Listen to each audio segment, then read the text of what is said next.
Hi everybody. Have you ever wondered who your neighbours are?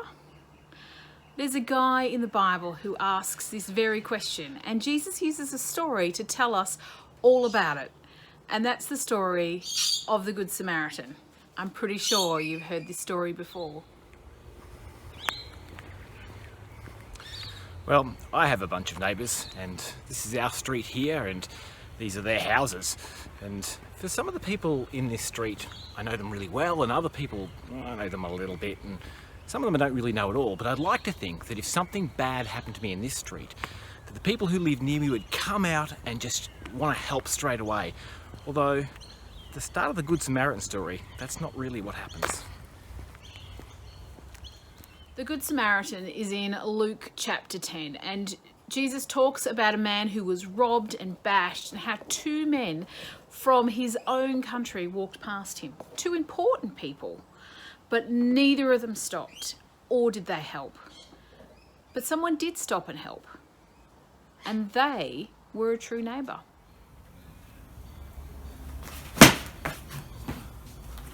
Well, that's gone. Well, I wonder what it means to be a good neighbour. When I was growing up, I used to live next door to an old guy named Mr. Dale, and I used to go and visit him about 4 times every day, especially in summer. I wasn't like being a good neighbour, I just kept hitting balls over his fences and had to go and get them. But he really was a good neighbour, and everybody needs good neighbours. Neighbours! Everybody needs good neighbours! When I was young, we used to visit our neighbours all the time too. We had some friends called the O'Rourkes that lived behind us and down a few houses. And we used to jump the fence and walk through 3 backyards to get to their place. And that's because we had good neighbours. And in some way, they're all still my neighbours, but we don't live in the same state anymore.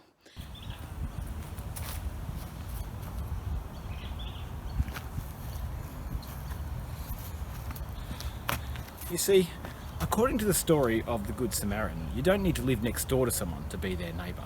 You don't even need to live in the same country. Now check out these guys. Now, I bet they're always jumping over the fence to go and get balls, but they're not jumping over my fence because they live in India. But that doesn't mean that I can't be a good neighbour to them. I have neighbours who play loud music, but they don't live next door. This is them. They're from Africa. We even have a friend who watches STAKS online. Her name's Ivy, and she lives all the way in Kenya. Let's all say hi to Ivy. And Ivy is our neighbour as well. Hey Ivy. Well, Jesus was teaching us in this story that our neighbours aren't just the people who live in the next house. They could be in whole other countries. Just like in the story that Jesus told, the person who stopped and helped, he was a good neighbour because of what he did. We can be good neighbours too, even to people we have never met. There are heaps of good ways to do that. Maybe you could use your own money to sponsor somebody in another country. There are organisations like TIA, Compassion and World Vision. It would be a really great neighbourly thing that you could do. Now, some of our neighbours don't even know about Jesus yet. They don't know that Jesus came into the world to die on the cross to take away our sin.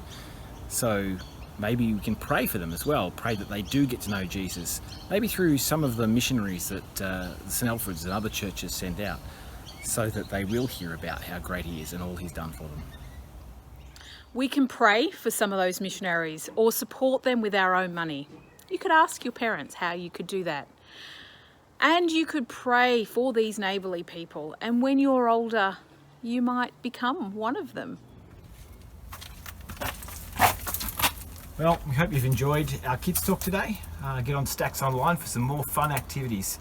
We're having fun doing them, and we hope you're having fun watching. Hi again to Ivy. Hey, you didn't even get to go on the Kids Talk this week. You must be disappointed. She's shattered.